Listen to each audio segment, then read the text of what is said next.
வணக்கம். கடந்த சில தினங்களுக்கு முன்னாடி டிஎம்கே எம்எல்ஏ ஏவாவேலு அவர்களோட வீட்டில் வந்து ஒரு ரைடு நடந்துச்சு. அவங்க பேர்ல வந்த புகாரின் அடிப்படையில் அவங்க வீட்டில் வந்து ஒரு ரைடு நடத்தினாங்க. அதுல வந்து கேஷா ஒரு 40 லட்சம் வரைக்கும் எடுத்தாங்க அப்படின்றது இப்போ வரைக்கும் கூறப்படுது. அது மட்டும் இல்லாம போடாத ரோட்டுக்கு 170 கோடி அடிச்சிருக்காங்க. அது எல்லாமே விசாரணையில் இருந்துட்டு இருக்க பட்சத்துல இந்த கேஸை அப்படி திசை திருப்பும் வழக்கு அந்த விதமா என்ன பண்ணாங்க அப்படின்னா, தாவிகா எம்எல்ஏ கில்லி சரத் அவர்களோட ஒரு வீடியோவை ரிலீஸ் பண்ணாங்க. அவங்க வந்து போதைப் பொருள் யூஸ் பண்ணாங்க, இதை வந்து நீங்க விசாரிக்கணும் அப்படின்ற மாதிரி நம்மளோட மொத்த பார்வையை அந்த பக்கமா திருப்பி விட்டாங்க. அப்கோர்ஸ் அவங்க மேல விசாரணை நடந்துட்டு தான் இருக்கு. முதலமைச்சர் என்ன சொல்லியிருக்காங்க அப்படின்னா, அதுக்கு தகுந்த விளக்கம் கொடுக்கணும், அப்படி இல்லைன்னா பாரபட்சம் இல்லாம கட்சியில இருந்து நீக்கப்படுவாங்க அப்படின்றதா. ஏன்னா நம்ம அன்னைக்கே அவங்க சட்டப்பேரவையில் அவங்க பேசும்போது என்ன சொன்னாங்க, தப்பு செய்யற யாருக்கும் இங்க இடமே கிடையாது, நாங்களும் தப்பு செய்ய மாட்டோம், தப்பு செய்யற யாரையும் இங்க விடவும் மாட்டோம், இது வரைக்கும் தப்பு செஞ்சவங்களையும் விட மாட்டோம் அப்படிங்கிறது தான் அவர் அன்னைக்கு கொடுத்த ஸ்பீச்சிலேயே முன்னாடி வச்சாங்க. சோ கண்டிப்பா இது உறுதியாகும் பட்சத்தில் அவங்களுக்கு பனிஷ்மெண்ட் கிடைக்கும் அப்படின்றது இங்க பேசும் பொருளா இங்க நடந்துட்டு இருக்கு. இப்போ என்ன இன்னைக்கு நடந்த விஷயம் என்ன அப்படின்னு பாத்தீங்கன்னா, தொடர்ந்து போற கல்யாண வீடா இருந்தாலும் சரி, கருமாதி வீடா இருந்தாலும் சரி, போய் ஆளுக்கு அப்பாவும் பிள்ளையும் ஒப்பாரி வச்சிட்டு இருந்தாங்க. ஐயோ இந்த மாதிரி வந்து சோபா மாடல் அரசு சோபா பேரம் பண்ணி தான் இதெல்லாம் வாங்கிட்டாங்க அப்படின்னும், குதிரை பேரம் பண்ணி தான் இந்த ஆட்சியை வந்து அவங்க தக்க வச்சுக்கிட்டாங்க அப்படின்னும் மாத்தி குழம்பி தள்ளிட்டு இருந்தாங்க, ஒப்பாரி வச்சிட்டு இருந்தாங்க.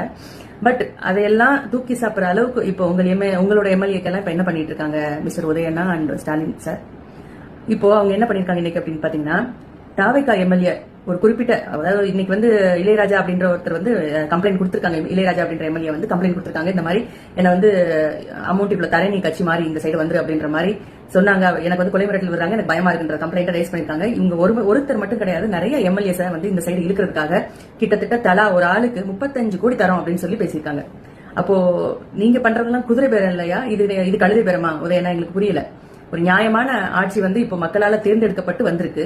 இந்த ஆட்சியை கலைக்கிறதுக்கு அதாவது ஒரு சில தினங்களாவே போற நிகழ்ச்சிகள் எல்லாம் இவங்க 2 பேரும் பேசினது என்னன்னா, இந்த ஆட்சி இன்னும் 2 மாசம் தான் இருக்கும், 3 மாசம் தான் இருக்கும், 6 மாசம் கூட தாங்காது, அவ்வளவுதான், ஆட்சி கலைஞ்சிரும், இடைத்தேர்தல் வரும், நிறைய சொல்லிட்டு இருந்தாங்க. பட் அப்பெல்லாம் புரியல இவங்க என்ன எடுத்துட்டு வராங்க. ஒருவேளை இவங்க ஆட்சி நடத்த தகுதி இல்லாத ஆட்கள் இவங்க கம்மியா இட போறாங்களோ அப்படின்ற ஒரு தாட்ல தான் நாங்க எல்லாருமே யோசனை பண்ணிட்டு இருந்தோம்.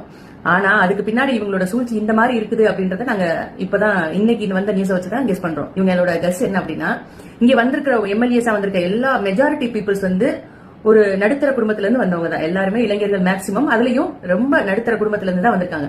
அவங்களுக்கு வந்து ஒரு பண ஆசையை காமிச்சு அவங்களை வந்து நம்ம சைடு இழுத்துடலாம் அப்படின்றத இவங்களோட பிளான். பட் இங்க இது நடக்கவே நடக்காது. ஆப்போசிட் பார்ட்டிக்கு நாங்க சொல்றோம், டிஎம்கே கட்சியினருக்கு இது நடக்கவே நடக்காது.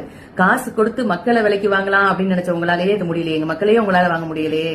எங்க மன்னர் சபையில இருக்கிற எம்எல்ஏஸ் நீங்க வாங்கிட முடியுமா? நீங்க 35 கோடியில 100 கோடி ரூபாய் கொடுத்தாலும் எங்க விஜய் அண்ணா கண் பார்வையை தவிர்த்து அவங்க வேற யாரோட பார்வைக்கும் அசைய மாட்டாங்க. இதை நாங்க கட்ஸா சொல்லிக்கிறோம்.